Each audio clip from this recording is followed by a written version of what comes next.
Hola mamitas, hola papitos, ¿cómo están? ¿Qué tal? Yo de nuevo por acá, para las personas que recién se conectan y recién me conocen, mi nombre es Giselle Figueroa León, soy abogada especialista en Derecho de Familia y el día de hoy voy a hacer una edición más sin editar de lo que callamos las abogadas. En este vídeo quiero comentarles sobre un caso en particular. Es el caso de una pareja, bueno, expareja muy tóxica, muy disfuncional como hogar, y de por medio hay una menor. Y creo que estas situaciones en este país y en muchos otros se repiten constantemente. El caso es que el papá le pagaba los estudios a la niña no vivía con el papá, pero en el colegio advirtieron que la niña estaba siendo víctima de violencia por parte de la mamá. Eso lo advirtió la psicóloga, justo la mamá le había dado un par de correazos a la niña y bueno, se hizo la denuncia correspondiente, la institución actuó de acuerdo a ley, porque ya sabemos si nosotros los médicos o el sector salud, personal del sector salud o personal del Ministerio de Educación advierte que hay alguna persona en su entorno, ¿no? Que esté sufriendo de violencia, agresión sexual, tiene que denunciar.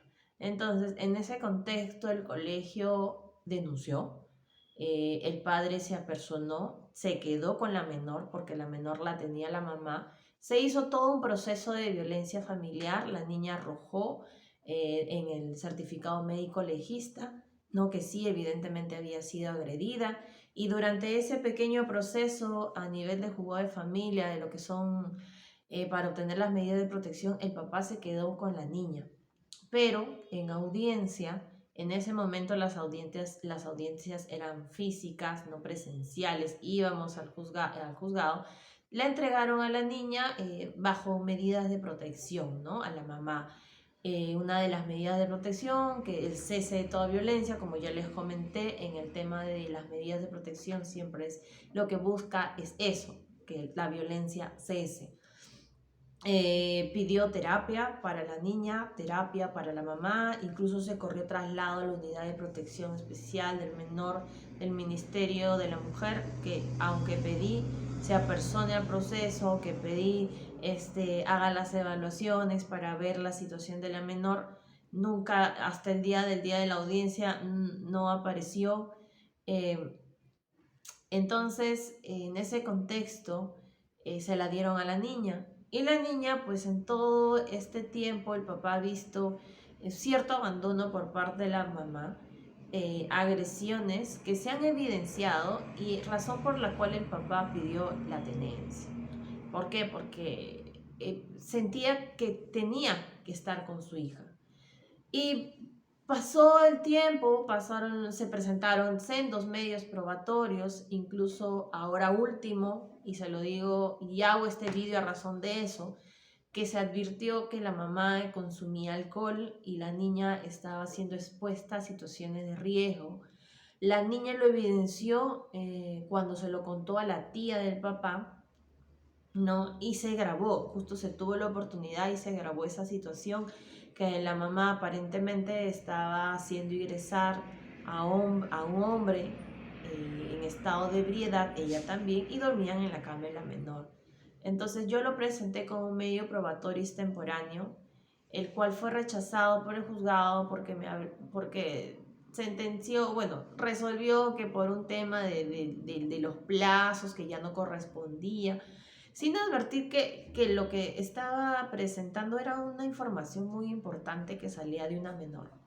Y en la audiencia que se desarrolló el día viernes, la jueza entiendo que lo que quiera es llegar a conciliar, ¿no? Lo ideal es que los padres concilien, pero para mí esta conciliación se debe dar cuando no se advierte situaciones de riesgo.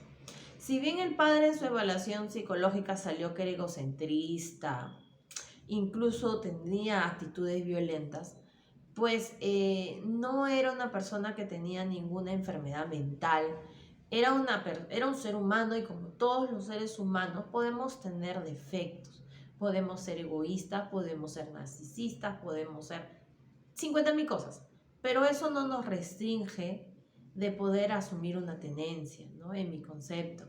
Más cuando el demandante, perdón, en este caso, señaló que él estaba siguiendo un proceso de psicológico, estaba en terapias, porque él mismo le dijo, doctora, yo no soy perfecto. Yo, yo no soy perfecto, disculpe la interrupción, yo no soy perfecto y bueno, estoy en un proceso de superar aquellos problemas con los que vivo, ¿no? Pero independientemente a eso, la jueza dijo, usted que te cree es la persona más idónea y obviamente él sí se creía la persona más idónea, ¿no? Porque con lo que nosotros sabíamos de la mamá, evidentemente lo que perseguía el papá era defender la seguridad de la niña. El papá tiene cierta disposición para poder cuidarla, incluso capacidad económica para tenerla a la niña en cuidado de una persona que bajo su supervisión de él la pueda incluso hasta cuidar. No todo el día, obviamente, ¿no? Durante el plazo que él trabaje, pero incluso por el trabajo que tenía más flexibilidad. Pero, bueno, durante esta audiencia, y es aquí mi malestar, vi que la doctora quería conciliar sin tomar en cuenta estas situaciones que se habían advertido, ¿no? O sea, ella solamente advertía el resultado de la evaluación psicológica en donde decía que era narcisista y tenía episodios violentos y no se había detenido a aceptar mis medios probatorios extemporáneos que señalaban que la niña y demostraban, porque era la voz de la niña, era la niña quien estaba diciéndole a la tía, no quiero ir a mi casa, mi mamá mete un hombre en mi cama cuando está borracho, yo tengo miedo, no quiero ir.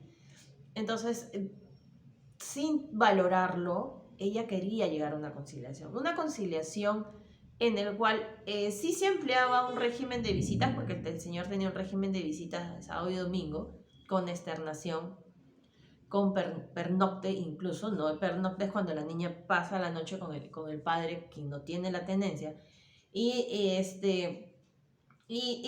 lo que quería la jueza era ampliarlo, ¿no? Quizá ya no desde sábado, sino desde viernes hasta lunes. Pero el papá no quería. Incluso yo tratando de superar este momento, porque es un proceso que ya viene desde el principio del 2019 y ya es bastante tiempo. Es bastante tiempo. Miren, estamos en 2021 con emergencia sanitaria y todo, aún no tenemos una sentencia.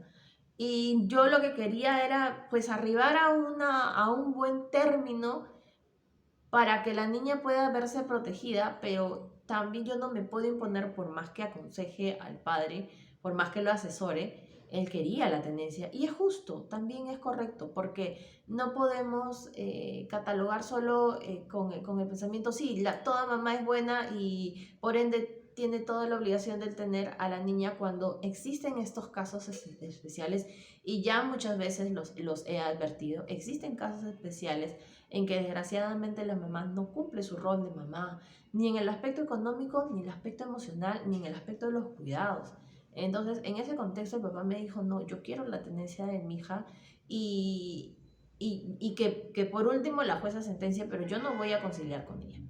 Entonces, en el momento de la audiencia, yo le dije a la doctora, yo entiendo que usted quiera arribar a una conciliación, es entendible, pero usted no está tomando situaciones de riesgo que si hubiera aceptado mis medios probatorios extemporáneos lo hubiera evidenciado y quizá la forma de conciliar incluso hasta sería distinta, ¿no? Su fórmula conciliatoria sería distinta.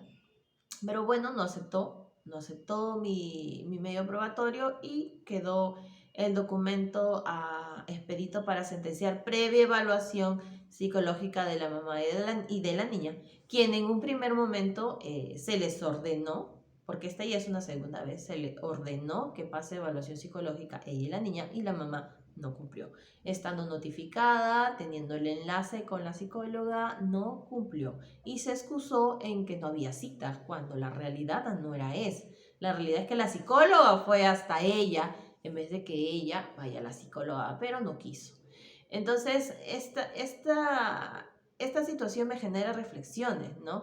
Si bien como magistrado podremos querer Es lo que yo pienso, ojo, lo que yo pienso, no tiene que ser así siempre.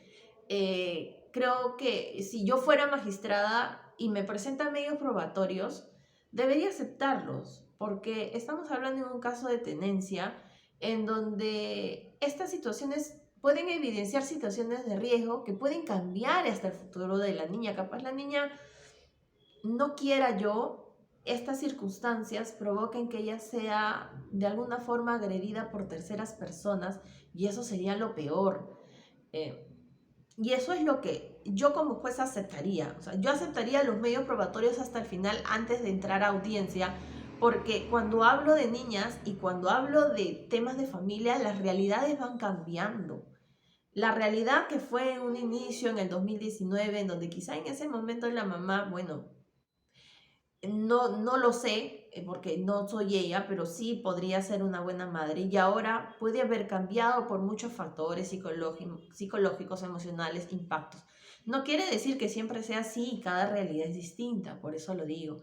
Pero en este caso en particular, si yo fuera jueza, yo evaluaría hasta lo último, hasta el último escrito, así se presente media hora antes de iniciar la audiencia, si en esos escritos advierto que hay medios probatorios. Y más si veo que es un CD en el cual del relato del escrito me evidencian que habría situaciones de riesgo. ¿No? ¿Para qué? Para que ya durante la audiencia yo pueda ver todos estos medios probatorios, porque recordemos, el juez tiene que emitir una sentencia en base a todos los medios probatorios, no solamente son las declaraciones, informes psicológicos, la declaración de la niña, sino también son todos los medios probatorios que nosotros, tanto la parte demandada como la parte demandante, aportamos dentro del proceso. Y más cuando hablamos de una niña, de un proceso de familia en donde las realidades son cambiantes y en donde las circunstancias son cambiantes.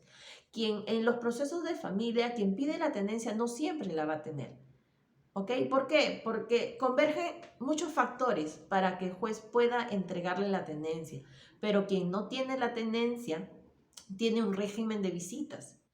Puede ser muy amplio, muy restrictivo. La jueza lo va a evaluar de acuerdo incluso a las evaluaciones psicológicas que tienen un peso fundamental. Y en este caso, esta demandante no había pasado las evaluaciones psicológicas premeditadamente, ¿no? Porque ella tenía los enlaces, la psicóloga se contactó con ella, pero en el momento programado de la diligencia, de la evaluación de la niña y ella, no se apersonó. Entonces, esas situaciones deberían valorarse, aunque la jueza dispuso antes de emitir sentencia que nuevamente la señora pase evaluación, no advirtió mi medio probatorio y aunque no lo advirtió, yo en plena audiencia le dije a la doctora, porque le pedí que sea, me brinde un minutito para hablar de mi medio probatorio extemporáneo, que era este vídeo, y que no lo había aceptado, ¿no? Y si bien ya no estaba rechazado, pues textualmente, ¿no? Verbalmente se lo dije, ¿no? En plena audiencia. Le dije así súper rápido que el abogado me trató de cortar, el abogado de la otra parte, pero yo tenía que evidenciarlo, porque me parece importante, porque siento que con esto a esta niña puedo evitarle un gran sufrimiento. Quisiera equivocarme realmente, pero a veces nosotros como abogados sabemos que estas conductas son cíclicas y van aumentando, la violencia va aumentando, la violencia no retrocede, al contrario, aumenta. Entonces, nada, estamos a puerta de la sentencia después de la evaluación. Esperemos que la doctora se detenga un poquito y pueda ver mi vídeo, así lo haya rechazado, porque es fundamental para mí. Y este tipo de situaciones me marcan pica, por decirlo así, porque no me parece justo. No me parece justo que en un tema de familia donde hay una niña de por medio no se actúen todos los medios probatorios y que simplemente por un tema de plazo, por un tema de forma, no se admita algo que para mí es fundamental. No ver la realidad en todo su contexto y que debería ser la visión de la magistrada para proponer cualquier fórmula conciliatoria, pero como yo le digo, es mi opinión. Terminé en el 2005 mi carrera, me titulé en el 2009 y desde esa fecha no he parado y pueden calcular más o menos cuánto ya llevo de carrera y este tiempo me ha permitido tener cierta experiencia y creo que voy adquiriendo más experiencia y creo que como todo abogado y todo abogado que me ve nunca paramos de estudiar, siempre nos enfrentamos a casos nuevos que nos enseñan y que en temas de familia nos enseñan más porque son realidades distintas. Entonces, nada, yo espero que la jueza tome una buena decisión. Obviamente que a mí me alegraría que me dé la tenencia, pero si no me da la tenencia, que dé un buen régimen de visitas, pero que dentro de todo, dentro de su sentencia, establezca una terapia para la madre, terapia para la niña, terapia para el padre, porque puede ser mi cliente y como yo le dije a mi cliente desde un principio, yo voy a velar porque esa niña esté con el padre más adecuado, así tú no seas mi cliente. ¿Y por qué? Porque nosotros los abogados de familia debemos manejarnos en base al principio del interés superior del niño. Ese debe ser nuestro objetivo. Y si tenemos a un demandante que quiere la tenencia y advertimos en él ciertas dificultades no, emocionales, problemas, entonces yo como yo como abogada, ¿qué hago? Yo la derivo con una psicóloga para que esta psicóloga lo pueda atender, lo pueda ayudar a superar. Me pasó con una mamá que pedía la tenencia, pero desde que yo la vi a la mamá, la vi mal y le dije, yo te quiero ayudar, yo quiero que tú tengas la tenencia, pero también quiero que estos niños tengan a la mejor mamá y no a la mamá que veo ahora, que está depresiva, que está triste, que llora. No, esa mamá no quiero para estos niños porque estos niños tienen que crecer fuertes y sanos y tú no le vas a dar eso. Entonces, ¿qué hice? Hablé con una amiga, ella le pagó la terapia a la amiga y cuando enfrentamos a la psicóloga y enfrentamos a la audiencia, mi clienta, mi mamita que estaba viendo la tenencia era otra, totalmente distinta, había superado y estaba en un proceso de superación de sus problemas y se enfrentó a una evaluación psicológica de una forma distinta, habló en la audiencia de una manera distinta, supo defenderse porque en la audiencia también hablan las partes procesales, tanto demandante y demandado, también intervienen, hablan, exponen su sentir y ya lo expuso de manera diferente y y a mí me dio mucho gusto porque al final le dio la tenencia a mi mamita de sus dos gemelos y la mamita ahorita está feliz con el papá, con un buen régimen de visitas, pero lo más importante, yo como abogada le entregué a esos niños una madre sana y esto es lo que estoy haciendo con mi cliente. Él está yendo a terapia para entregarle a esa niña un padre sano. Pero a veces hay situaciones como la que le comento que, bueno, van en contra de lo que yo hago. Pero nada, mamitas y papitos, esto es lo que yo hago, esta es mi carrera, así me desenvuelvo.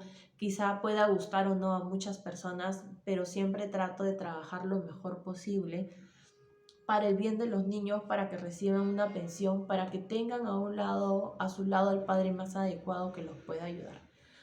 Y nada, mamita, esto ha sido una edición sin editar y gracias. Gracias por verme, suscríbanse, ya somos 195 para el día de hoy, esperemos sumen más. Gracias mamita, gracias papito y esta es una edición sin editar, de lo que callamos las abogadas.